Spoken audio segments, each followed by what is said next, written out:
Humanity joined the Galactic Council. Aliens learned what fear really means. The transport docked without ceremony. No fanfare, no greeting delegation, no flowers or banners. Just a cold mechanical clamp, a hiss of pressurized air, and a narrow corridor that smelled like recycled oxygen and something faintly metallic. I stepped off the ship carrying one bag and a briefcase. The briefcase was more important. Inside it were 742 pages of cross-referenced Galactic Council treaty law, 300 years of Earth diplomatic history, and a handwritten note from the Secretary General that said simply, "Do not embarrass us."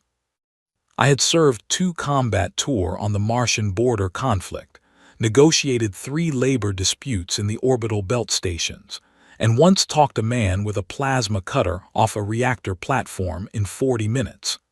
None of that prepared me for the grand convocation hall of Aetheris Prime. It was not the size, though the hall was enormous. It was not the alien architecture, though the structure defied every engineering principle I had studied. It was the way every living creature in that hall stopped what it was doing and looked at me. Not curious looks, assessing looks, the kind of look you give something that has wandered into a place it does not belong. A Velthari official met me at the entrance. Tall, bioluminescent, with pale silver skin that shifted color with every breath. His name was Counselor Sareth, and he introduced himself with the smile of someone who had already decided how this was going to go. "Ambassador Voss," he said, "welcome to the Galactic Council. We are pleased to offer humanity its provisional seat." Provisional. He said the word like it tasted pleasant. I filed it away and shook his hand, which he clearly had not expected.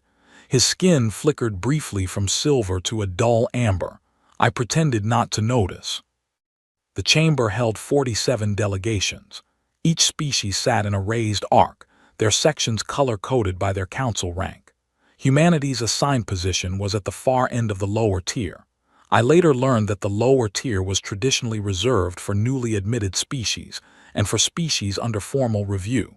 We were in good company with 2 other civilizations that had been admitted in the last decade. Both of them looked relieved to see me. I gave them a small nod and sat down. The session began before I had even fully settled into my seat. The Velthari block opened with a procedural review of the Ether and Trade Expansion Act. It was a document I had read on the transport over, twice. It was not a trade expansion act.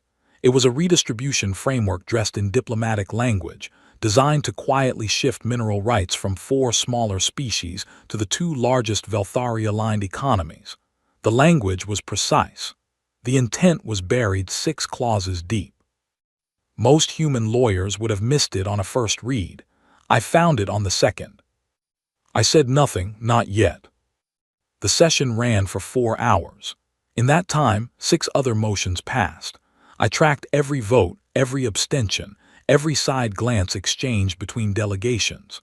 The Dorathi kept their eyes forward and voted in a solid block. The Emerthian clustered together and whispered constantly.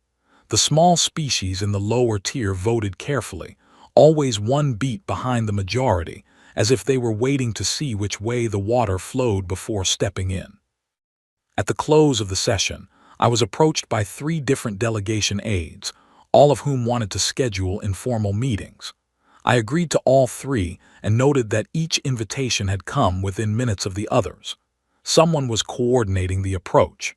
They wanted to take the measure of the new human before he had a chance to find his footing. It was a reasonable strategy. It was also the kind of strategy that only works when the other side does not see it coming. The reception that evening was held in an adjoining observation lounge. The viewport was enormous, and the stars outside were unfamiliar. I stood near it with a glass of something that smelled like citrus and tasted like disappointment, watching the other counselors move through the room in careful, deliberate patterns. Sareth found me by the viewport. He held his glass with both hands and stood beside me in silence for a moment, as if he were doing me a kindness by sharing the view. 47 species, he said. Some of us have been building this council for 3,000 years. The protocols, the trade networks, the legal frameworks. It is a great deal to absorb. I have started, I said. He smiled. Of course, but there is no rush. Your seat is provisional, as I said. There will be time to observe, to learn how things work here before you are expected to contribute. He paused. The best thing a new member can do is listen. I looked at him. He was sincere. That was the most interesting part. He genuinely believed he was being kind. Thank you, counselor, I said. He patted my arm and moved on. I turned back to the stores. I opened my briefcase that night in my assigned quarters and added 17 pages of notes to the file I had already started. Each delegation, each vote pattern, each informal alliance I had observed, each piece of language in the session's motions that meant something different from what it appeared to say. Back on Earth, we have a phrase that goes back centuries. Know your enemy. It is the oldest piece of military advice in human history. But there is a version of it that most people forget. Know your enemy better than they know themselves. Because the moment they realize what you know, it is already too late. I was not anyone's enemy in that room. I want to be clear about that. I was a diplomat, seated in a council chamber doing my job. But I was also a human. And humans have never, in our entire history, walked into a room full of people who underestimated us and left without making them regret it. I closed the briefcase and turned off the light. Tomorrow was going to be more interesting. The Kareth Exclusion Act was introduced on the 14th day of my first session. I had been watching it build for a week. The Velthari had been laying groundwork in quiet conversations along the edges of the main chamber floor, trading small favors and making soft promises to the mid-tier delegations. By the time the motion hit the floor, they had already counted their votes. They were confident. They should not have been. The act was presented by Councillor Devin, a senior Velthari diplomat with a voice like deep water and an expression of permanent patience. He read the motion carefully, emphasizing the protective language. The Kareth system was a developing civilization, he said. They lacked the infrastructure for full interstellar trade. The act would establish a supervised exclusion zone for their own benefit, giving them time to grow without exposure to economic forces they were not prepared to handle. Every word of it was technically true, individually. Together, those words formed a structure that would close the Kareth system to external trade for a minimum of 40 years, during which the Velthari-aligned Thuron Collective would gain exclusive navigational rights to the corridor that ran directly through Kareth space. That corridor connected 3 resource-rich outer systems to the central trade lanes. Without Kareth access, those outer systems were commercially isolated. With it, the Thuron Collective could collect transit fees from every ship traveling that route. 40 years of fees on that corridor was worth more than most species would earn in a century. I put my hand up for the floor. The chamber secretary looked at me. There was a brief pause. Then he granted the request. Several heads turned. Some of the older delegations leaned forward with something that looked like entertainment. I stood up and began speaking. I did not raise my voice. I never do in rooms where I am already being underestimated. Raised voices are for people who need to be taken seriously. I was going to make them take me seriously by other means. I started with the geography. I pulled up the navigational charts I had prepared and walked the chamber through the Kareth corridor, its position relative to the outer systems, and the projected traffic increase if the Thuron Collective received exclusive navigational rights. The numbers were not mine. They came from the Galactic Council's own economic projection models, published 14 years ago and apparently unread by most of the species in that room. Then I pulled up the trade data. Import deficits, export surpluses, commodity pricing over the last 60 years in 5 comparable developing systems that had been placed under similar exclusion acts. In 4 of the 5 cases, those systems had emerged from the exclusion period economically dependent on whichever species had held adjacent navigational rights during the exclusion. In the fifth case, the developing system had never fully recovered. I presented all of this without commentary. I just showed them the numbers. Then I said the word. This, I said, is a colonial framework. It uses protective language to obscure an economic extraction mechanism. The Karath are not being shielded from trade. They are being removed from trade so that someone else can profit from their geography. The silence that followed was the kind that has weight to it. Councillor Sareth was the first to break it. He tilted his head and said, "Ambassador Voss, with respect, you are describing a system of protections that has been used by this council for centuries. The framework is legal, established, and has the endorsement of multiple senior delegations." "I know," I said. "So did most of the systems my ancestors used that I just described." More silence. "My species has been doing exactly what this act proposes for most of our recorded history," I continued. "We tried it under different names. The results were consistent. We eventually stopped, not because we developed better values overnight, but because we finally counted the long-term cost accurately and realized we could not afford what we were creating. I have those calculations as well, if the council wishes to review them." Someone in the upper tier laughed, a short, dismissive sound. I did not look for who had made it. I kept my eyes on the chamber floor. "The counterproposal I am tabling references Articles 7, 12, and 34 of the Founding Compact," I said.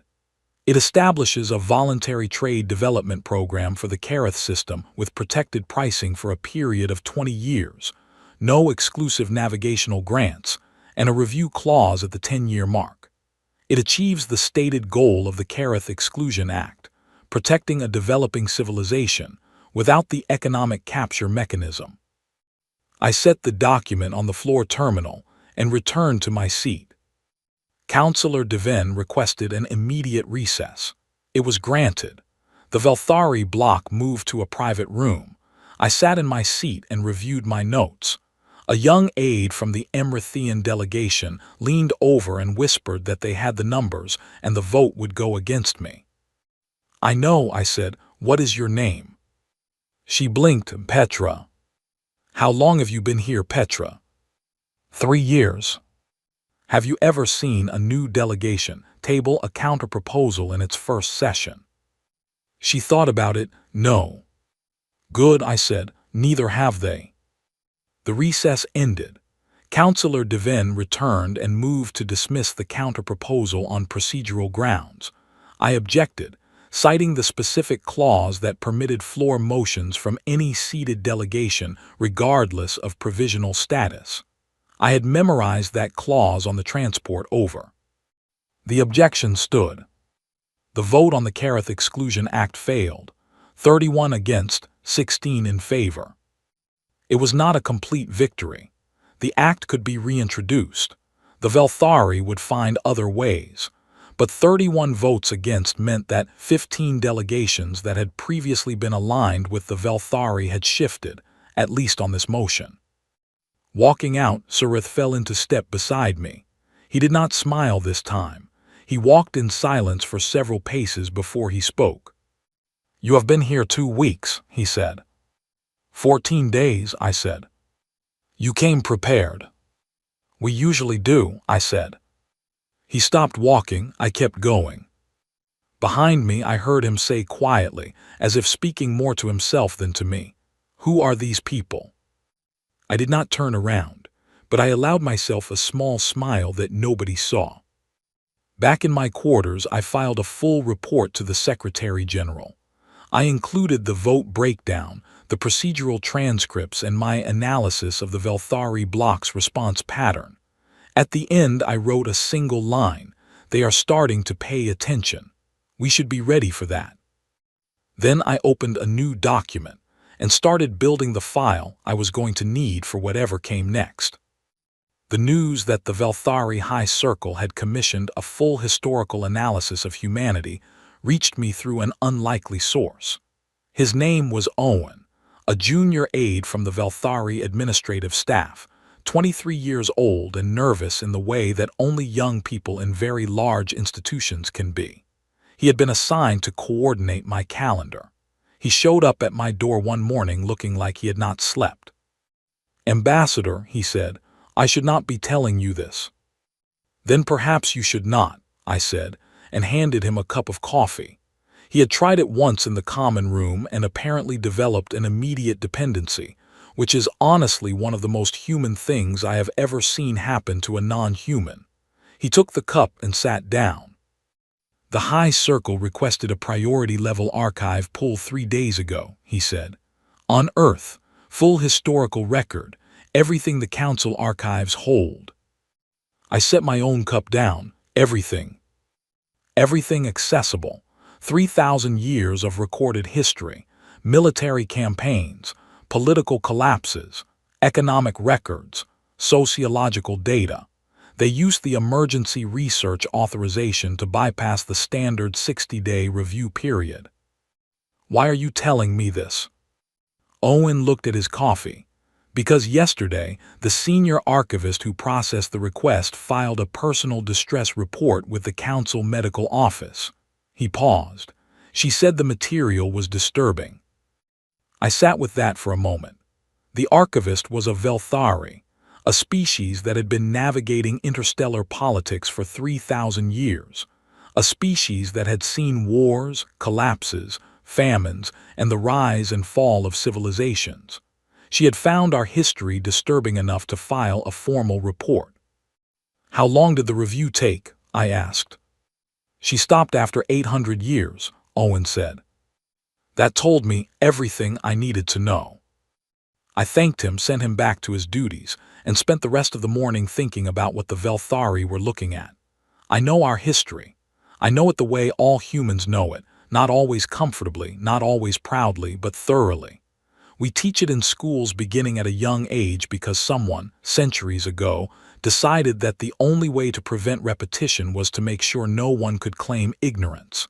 Every disaster, every failure, every moment where we chose the worst possible option and then had to live with what it cost us. That decision, to look at the worst of ourselves clearly and honestly, was perhaps the most important thing my species ever did. Most civilizations remember their history the way they wish it had been. Humans wrote it down the way it actually was. That afternoon, walking through the main corridor toward the council chamber, I felt the change before I could explain it. The corridor was the same, the lighting was the same, but the way other species moved around me was different. The casual dismissal that had characterized my first 2 weeks was gone. In its place was something more careful, deliberate. Several delegations who had previously walked past me without acknowledgement now made eye contact. Some held it a moment too long. A Dorathi counselor fell into step beside me. His name was Counselor Raid, broad, gray-scaled, with the quiet bearing of someone who had commanded armies. He said nothing for about 30 steps. Then, "Is it true your species came back 11 times?" 11 that made the textbooks, I said. He considered that. The Dorathi had one extinction-level event 400 years ago, a cascading collapse across our 3 home worlds, disease, crop failure, infrastructure breakdown. We lost 60% of our population in 9 years. He paused. We have never fully recovered our pre-collapse complexity. Our science is slower. Our construction is slower. Our birth rates have not returned to historical levels. I said nothing. I let him keep going. "When we reviewed your records," he said, "we looked specifically at your population recovery curves after each major collapse. The rate is," he stopped. "We do not have a word for it. In our language, the closest would be the word we use for a fire that has been extinguished and then restarts on its own." "Resilient," I offered. "No," he said, "that word implies surviving damage. What your species does is different. You use the damage." He looked at me sideways. "How?" I thought about it. "We write things down," I said. "Everything, the worst things especially. And then we read what we wrote and we argue about it, constantly, for centuries. and somewhere in the arguing we figure out what not to do next time. Raid was quiet for a moment. That sounds inefficient. It is, I said. It is also the only thing that has ever worked for us. That evening, the Velthari High Circle sent a formal request for a private meeting. I read the message 3 times. The language was neutral, but the timing was not. They had looked at our history, and now they wanted to talk to the human in person. That meant the analysis had produced a result they had not anticipated. I accepted the meeting and immediately contacted my colleague back on Earth. Her name was Claire, Chief Legal Advisor for the diplomatic mission, and she had been monitoring council developments from the Earthside office. They pulled the full archive, I told her.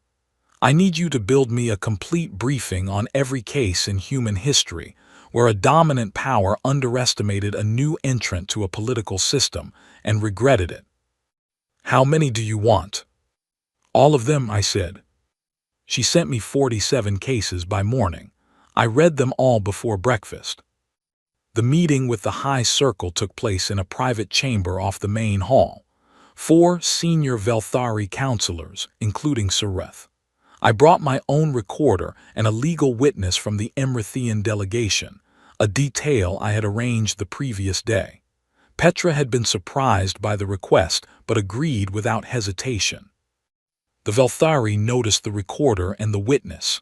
They did not comment on either. Sareth opened the meeting by saying that the council had reviewed some historical material related to Earth and had several questions for the human delegation. I told him I was happy to answer any questions he had. Your species has engaged in large-scale organized conflict, Sareth said carefully, on a scale that appears to have no parallel in galactic recorded history. Yes, I said. And you continued through each event. Yes. A long pause. Then one of the other counselors spoke for the first time. Her name was Counselor Vale, older than Sareth, with skin that had faded from silver to a pale white. What we are trying to understand, she said slowly, is why other species, when they reached this level of internal conflict, collapsed or they stabilized. You did neither. You collapsed and then you did not stabilize. You reorganized. Yes, I said again. Why, she asked. I leaned forward. Because we are very bad at giving up, I said. It is not a virtue. I want to be honest with you about that. It is not noble. It is simply a characteristic of our species that we find it nearly impossible to accept that something is finished. We will rebuild a city that has been destroyed 3 times on the same ground. We will attempt the same political experiment after it has failed twice, because we believe we have identified what went wrong. We will look at evidence that suggests we are losing and decide that the evidence is incomplete. I paused. This has caused us enormous suffering. It has also kept us alive when any reasonable calculation would have indicated we should not be. The room was quiet. Are you telling us, Vale said, that your species persists through sheer refusal? Partly, I said, and partly because we have a long memory for what we did wrong. The 2 things together are more powerful than either one alone. Sareth looked at me for a long moment. Then he said something I had not expected. We made an error, he said, in how we assessed your admission to the council. I said nothing. I waited. We believed provisional status was appropriate for a species of your development level, he said. We did not account for the possibility that development level and operational capacity are different measures. They often are, I said. He nodded slowly. He did not say anything further on the subject, but something in the room had shifted, quietly and permanently, in the way that rooms sometimes do when the people in them have stopped pretending about something. I collected my recorder and my legal witness and walked back into the corridor. Behind me, I heard Vale say to the room in a low voice, in her own language, not meant for me. The translation came through my earpiece half a second later. She said, "We have been welcoming guests for 3,000 years. I'm not sure we have ever let in anything like this before." I kept walking. I did not let myself smile until I was around the corner. The S-Carven Dominion moved on the outer reaches in the third month of my posting. There was no declaration, no formal notice to the council. There was simply a series of course corrections in their fleet dispositions that any competent analyst could read like a sentence. 43 warships repositioned from their home sector. 12 supply depots established at intervals along the outer corridor. A navigational exclusion filed with the Council's flight authority, citing military exercise parameters that happened to cover every approach lane to 3 independent systems sitting directly in the S-Carven's projected path. I had been watching them for 6 weeks before the Council noticed. The S-Carven were the one species in the galaxy with a record that made even the Velthari speak carefully, undefeated in every armed engagement for 200 years, 37 territorial expansions, all successful, a military doctrine built on speed, precision, and overwhelming first contact. They did not warn. They did not negotiate.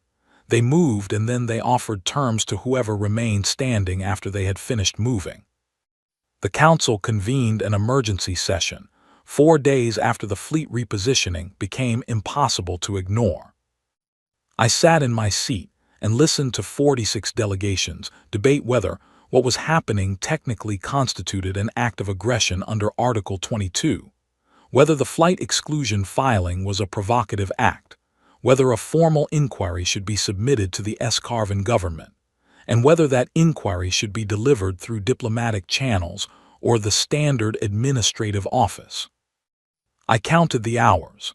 Then I counted the days that would pass before any formal inquiry received a response, during which the S-Carven fleet would complete its repositioning, and the 3 independent systems would be effectively surrounded. On the evening of the second day of debate, I left the chamber and went back to my quarters. I sent a single encrypted message to Claire at the Earthside office. The message contained one document. It was a tactical assessment I had prepared over the previous 6 weeks, which included fleet positioning data, projected timelines, 3 possible S-Carven advance routes, and a recommendation. The recommendation was specific and required authorization from the Defense Council and the Secretary General. I did not sleep much that night. I reviewed the legal basis for my recommendation until I could recite it forward and backward, and then I reviewed it again. Article 9, Clause 3, the Mutual Defense Compact, signed by every council member 40 years ago during a period of heightened concern about outer rim instability. It had been included in the founding documents with considerable ceremony and almost no expectation that anyone would ever actually invoke it. The language was clear.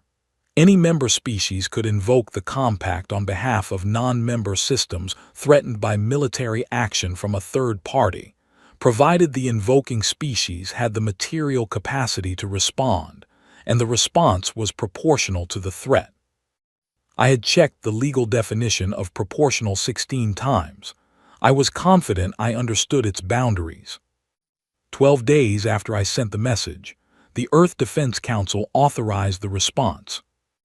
I was back on the council floor, listening to the 46th hour of deliberation, when my communications terminal registered an incoming signal from the outer corridor relay. I read the confirmation quietly at my seat without changing my expression. Then I requested the floor. They gave it to me. They always did now. The chamber had learned that the humans' floor requests were worth listening to. I stood up and said, I wish to inform the Council that pursuant to Article 9, Clause 3 of the Mutual Defense Compact, the United Earth Defense Fleet has been repositioned to the Karathouter Corridor Junction, adjacent to the 3 independent systems currently under projected S-Carven advance. The deployment is defensive in nature. Earth is invoking the compact on behalf of the Renathi, Sorrel, and Carivian systems. The chamber went so quiet I could hear the ventilation system. Sarith was the first to speak. Ambassador Voss, you cannot mean. The fleet is already there, I said. I mean exactly what I said. For the next 20 minutes, the chamber was not quiet at all. At least a dozen delegations spoke simultaneously. 3 points of order were raised. One delegation walked out and then came back. Counselor Reid sat completely still with his arms folded, watching me. I stayed at the floor terminal and waited. Then the Escarvan responded. Their fleet commander hailed the council through the standard military communication channel. His name, rendered in translation, was Commander Veth. His voice was flat and controlled, and he spoke with the cadence of someone who had never been asked to justify himself before. "This action is unauthorized," he said. "Remove the Earth fleet from the corridor." "The action is fully authorized under Article 9, Clause 3 of the Mutual Defense Compact," I said. "A document your government signed 40 years ago. I can forward the relevant clauses if your legal team needs a refresher." A pause. "The Escarvan Dominion does not recognize the right of a provisional member species to invoke the Mutual Defense Compact," he said. "I would direct your attention to the compact language," I said. "It specifies any member species. It does not make exceptions for provisional status. It also does not require the consent of the advancing party." Another pause, longer this time. "You are placing your fleet between the Escarvan and their objective," Veth said. "Do you understand what that means?" "I understand it very clearly," I said. "I want to make sure you understand that I understand it, so there is no ambiguity about whether the Earth fleet is here by accident or by decision." The channel was silent for a full 40 seconds. I know because I counted. "You are a provisional member," Veth said finally. "You have been on this council for 3 months." "Yes," I said. "And you believe you can stand in our path." I thought about how to answer that. I thought about every engagement in Earth's history that had begun with someone asking a version of that exact question. I thought about the 47 cases Claire had sent me. I thought about what our history looked like to a species reading it for the first time. "Commander Veth," I said, "I am not asking you to believe anything. The fleet is in position. It is not moving. What you do next is entirely your decision. But I would encourage you to read the full Earth historical record before you make it. I understand the Council archives have a copy. It is available upon request." I closed the channel. The chamber erupted again. I returned to my seat. Reid caught my eye from across the floor and gave me a single slow nod. I returned it. The Escarvan fleet did not advance. They did not retreat either. They held position for 9 days. During those 9 days, the Council's deliberations shifted entirely. Nobody was debating Article 22 anymore. Nobody was drafting a formal inquiry. The entire conversation had changed, because a defensive line had been drawn where no line had existed before, and it had been drawn not by the ancient species who had been managing this council for 3,000 years, but by the humans who had arrived 3 months ago. On the 6th day, Reid requested a private meeting. We met in one of the smaller chambers off the main hall. He sat across the table and looked at me for a long moment before speaking. "Do you know what the other delegations are saying about you?" he asked. "I can guess," I said. "Some of them think you were reckless," he said. "That you acted without council authorization and forced a confrontation that could have been managed through existing channels." The existing channels had been deliberating for 46 hours while a fleet was moving, I said. "Yes," he said. "I know," he paused. "The others are saying something different." "What are the others saying?" "They are saying that you knew exactly how close the line was," he said. "That you placed the fleet in a position that forced the Escarvan to stop without giving them a reason to respond.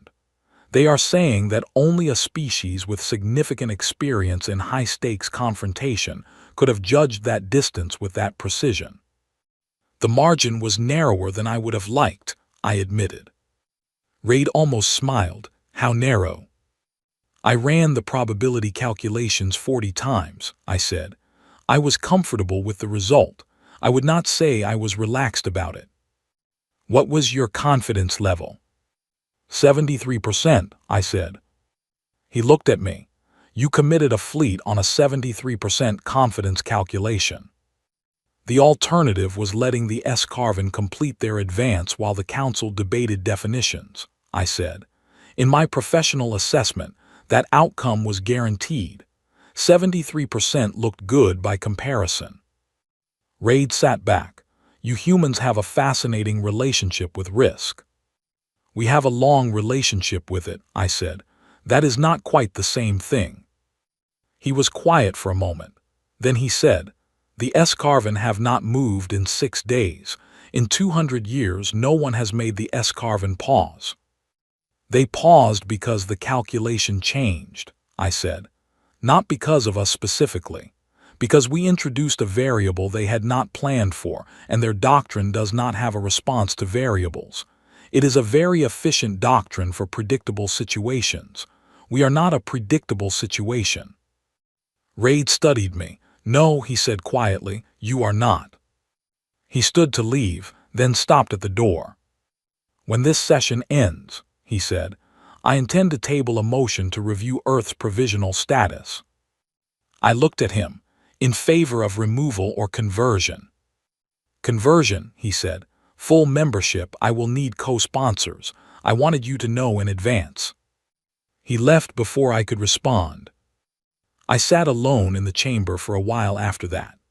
Outside, somewhere in the dark between stars, 2 fleets were holding position across a line that had not existed a month ago, and the galaxy was very quietly deciding what kind of place it was going to be. I picked up my briefcase and went back to work. The emergency session was called on a Thursday. I know the day because I had been counting them since I arrived. 91 days on the council.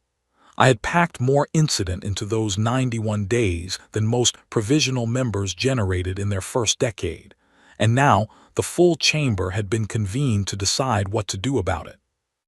And about me. That was the part nobody was saying directly, but everyone understood. I arrived early. I always arrive early. I sat at my station in the lower tier, opened my briefcase, and reviewed my notes one final time. Not because I needed them. I had everything I intended to say organized in my head with the kind of clarity that only comes from not sleeping for 2 days. I reviewed them because it gave me something to do while I waited. And because the act of reviewing a well-prepared document is one of the most calming things a human can experience before something difficult. The chamber filled slowly. I watched them come in. Sarith and the Velthari block, composed and careful as always. The Dorathi, including Raid, who gave me a small nod when he took his seat. Petra from the Emrithian delegation, sitting at the edge of the row, watching the room with those wide eyes that saw more than most people in the chamber realized.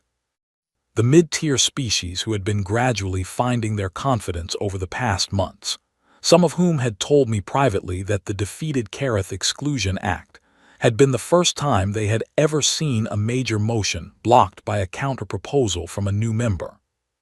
And at the upper tier, observers from 6 additional species who held observer status but were not full members. 2 of them were from the Renathi system, one of the 3 systems that the Earth fleet had been positioned to protect. They watched me with an expression I recognized, because I had seen versions of it in my own species' history, in records from moments when unexpected help had arrived from unexpected places. The session was called to order. The presiding counselor, a senior Dorathi named Counselor Baron, read the formal agenda. First item. Review of Earth's invocation of Article 9, Clause 3, and whether the action had been taken in compliance with compact requirements. Second item. The question of Earth's provisional status and whether it should be extended, terminated, or converted to full membership. The first item took 3 hours. 3 species argued that the invocation had been procedurally flawed because it had not received prior council authorization. I responded each time by reading the exact language of Article 9, Clause 3 aloud slowly, until the point was clear. The compact did not require prior council authorization. It required material capacity and proportionality. Both conditions had been met and documented. The legal challenge did not survive the text. 3 other species argued that the invocation had been dangerously aggressive and had risked an escalation that could have affected the entire outer region.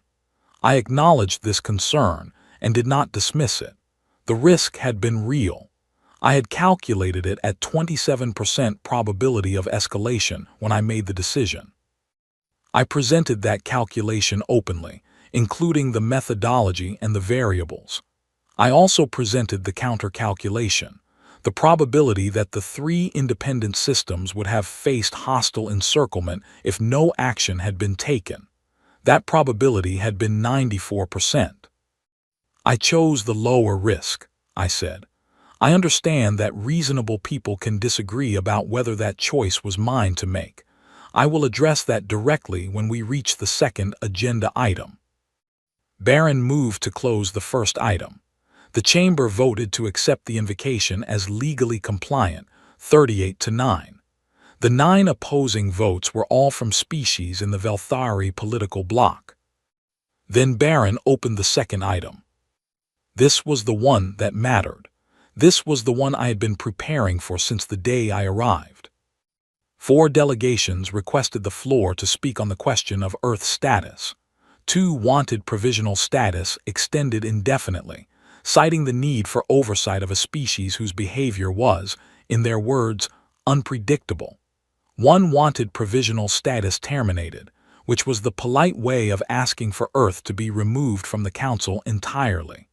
1 supported conversion to full membership.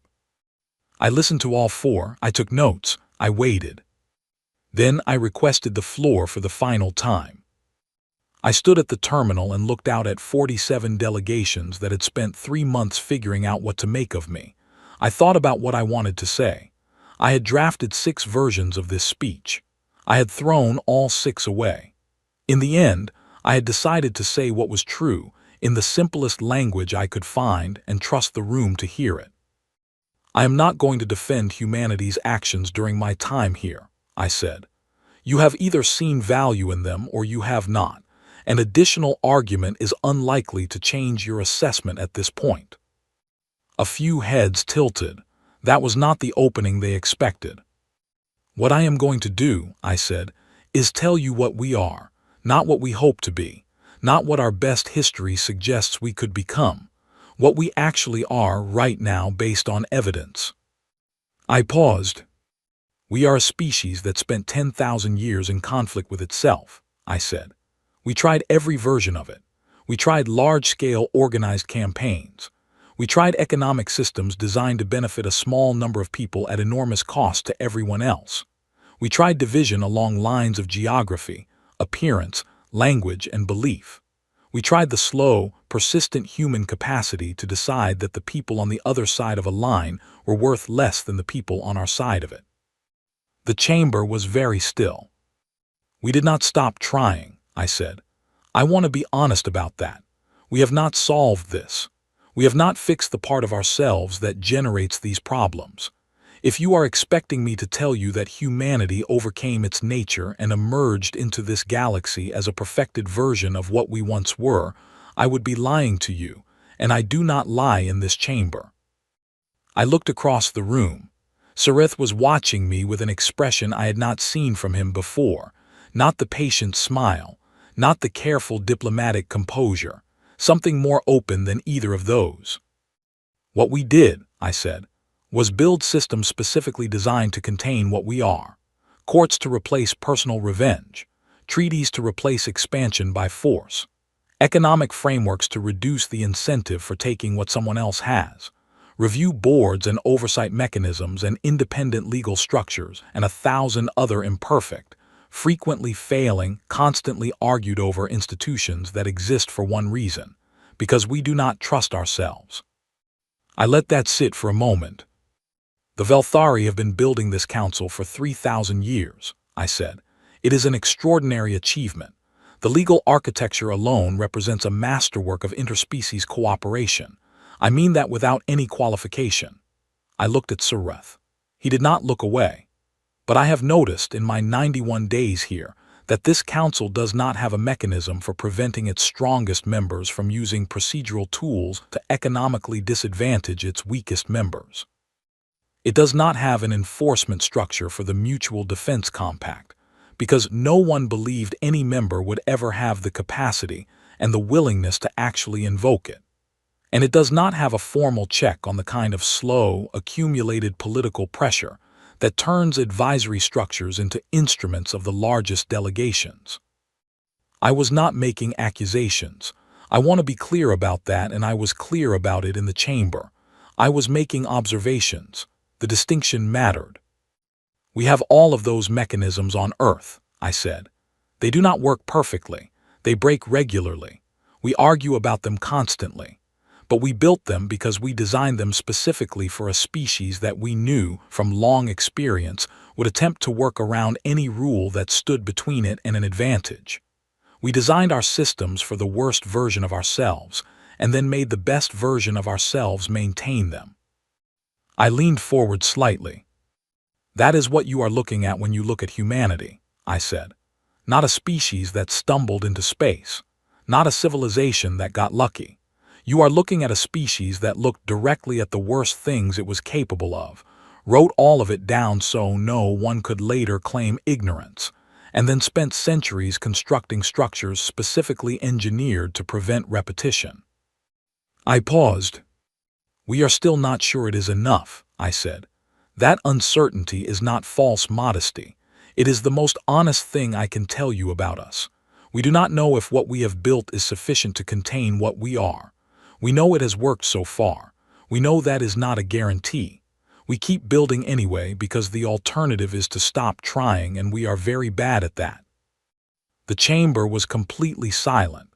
I could see Petra sitting at the edge of the Emerithian row with her hands folded on the desk in front of her, completely still. You are afraid of us, I said. I understand that. 91 days ago, a junior member of this council repositioned a defense fleet without prior authorization into the path of the most capable military force in the outer region, based on a legal clause that no sitting member had ever treated as operational, on a probability calculation that most rational actors would have considered insufficient. I understand why that is alarming. I looked at Raid. He held my gaze without blinking. We are alarming, I said simply. We know that. We have spent a very long time being alarmed by ourselves, which is exactly how we know what the thing we are afraid of actually looks like, and how close you can stand to it before it becomes something you cannot walk back from. I straightened up. I'm asking for a permanent seat on this council, I said, not because humanity deserves it by some measure of virtue we have not earned, but because we are here, we are engaged, and we have something to contribute that this council does not currently have. We know where the edges are, not because we are wise, because we have gone over those edges before, every one of them, and we came back each time with a very clear memory of what the fall looked like. I let the words settle. That knowledge is worth something. I believe it is worth a seat at this table. I picked up my briefcase. We will not always be easy to work with, I said. We will move faster than you expect. We will object when we believe something is wrong, even when objecting is inconvenient. We will invoke legal clauses that everyone else has forgotten exist. We will ask uncomfortable questions in open session. I looked out across the chamber one more time. But we will also show up, every time, without being asked. Because showing up when no one else will is the one habit our history gave us that we are genuinely proud of. I returned to my chair and sat down. Baron called for the vote. The result came in over about 90 seconds, which is fast for a 47-member body, 44 in favor of full membership, 2 abstentions, 1 vote against. The single vote against came from Councillor Vale, the older Velthari who had asked me why humans kept rebuilding. Sarith abstained. I noted both of those details in my records and underlined them, not out of resentment, but because they told me something I needed to know about what came next. Baron announced the result and declared that Earth's provisional status was hereby removed. The human delegation would hold a full, permanent seat on the Galactic Council effective immediately. I wrote the result in my notes with a steady hand and underlined it once. Raid crossed the chamber floor toward me as the session broke up. He did not say anything for a long moment. He stood beside me and looked out at the emptying room. "I voted for you," he said eventually. "I know," I said, "thank you." "I did not vote for you because you are the strongest delegation in this room," he said. "I want to be precise about that. I have seen stronger species." He paused. "I voted for you because you are the only delegation in this room that is honest about its own capacity for failure. Every other species here presents its best self to this chamber. You walked in here and told us about your worst self first." He looked at me. "That is rarer than strength." I looked at him. "It is not celebrated at home," I said. "Most humans would rather be told they are good than told they are honest." "Most species would," he said. "You built a civilization that tells the truth to itself anyway. That is not a small thing, Ambassador Voss." He extended his hand. I shook it. His grip was firm and deliberate, and he held it for a moment longer than a standard handshake, which I had learned was the Dorathi way of indicating that a commitment was being made. I was not entirely sure what he was committing to, but I returned the grip and held it, because that is what you do when someone extends something genuine. After he left, I stood at the viewport for a long time. The stars outside Aetheris Prime were the same stars that had hung over every version of Earth that had ever existed. The same stars that early humans had looked at from cold open ground and called gods. The same stars that had been overhead during every disaster and every recovery, every terrible decision, and every unlikely second chance in our long, complicated, unfinished history. I thought about the Secretary General's note, "Do not embarrass us." I thought we had done a little better than that. Across the chamber, I saw Petra gathering her documents. She looked up and caught my eye and gave me a small, precise nod, the kind that means I was watching and I saw everything and I will remember it. I nodded back. Near the main exit, Sareth paused. He did not approach me. He stood at a distance for a moment, looking in my direction with the expression of someone who had spent 3 months reassessing an assumption and was not quite finished with the process. Then he turned and walked out. I watched him go. I did not feel satisfaction. I felt something closer to understanding. He was not wrong to have been cautious. He was simply working from incomplete information, which is the condition all of us operate in, all of the time. The difference between us was not that I had better information. The difference was that my species had trained for what to do when the information runs out and you still have to make a decision. I opened my briefcase and started a new document. There was work to do. The Council had a procedural gap around the Mutual Defense Compact that needed a formal remediation proposal drafted and tabled before the next session. The Kareth system needed a permanent trade development agreement prepared and submitted before the Velthari found another angle to approach from. The 3 independent systems in the outer region needed observer status applications filed before their eligibility window closed. And somewhere in the outer corridor, the Escarvan fleet was still sitting at its holding position, 9 days without movement, waiting for something to change. I had some thoughts about that too. Careful thoughts, precise thoughts, the kind of thoughts that come from a species that has looked at a situation from every available angle and then looked again from angles that were not obviously available. The Escarvan had a doctrine built on never pausing. They were pausing now. That meant something in their internal structure was shifting. Doctrines do not survive contact with variables they cannot resolve. I had been a variable. The question was what they would do with the disruption, and whether there was a diplomatic opening in it before the disruption resolved itself. I thought there might be. I thought it was small and time-sensitive, and would require a very specific kind of conversation conducted by someone with a high tolerance for standing at the edge of a very large drop. Claire was going to tell me I was exceeding my mandate. She was probably right. She usually was. I was going to do it anyway because someone had to, and because we are very bad at standing still when something important needs doing. I began to type.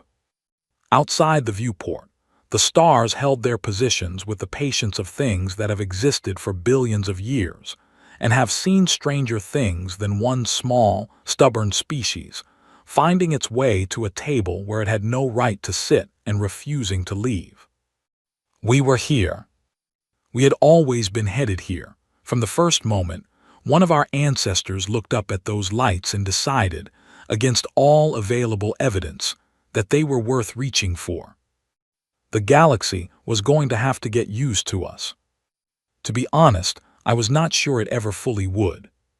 I kept typing,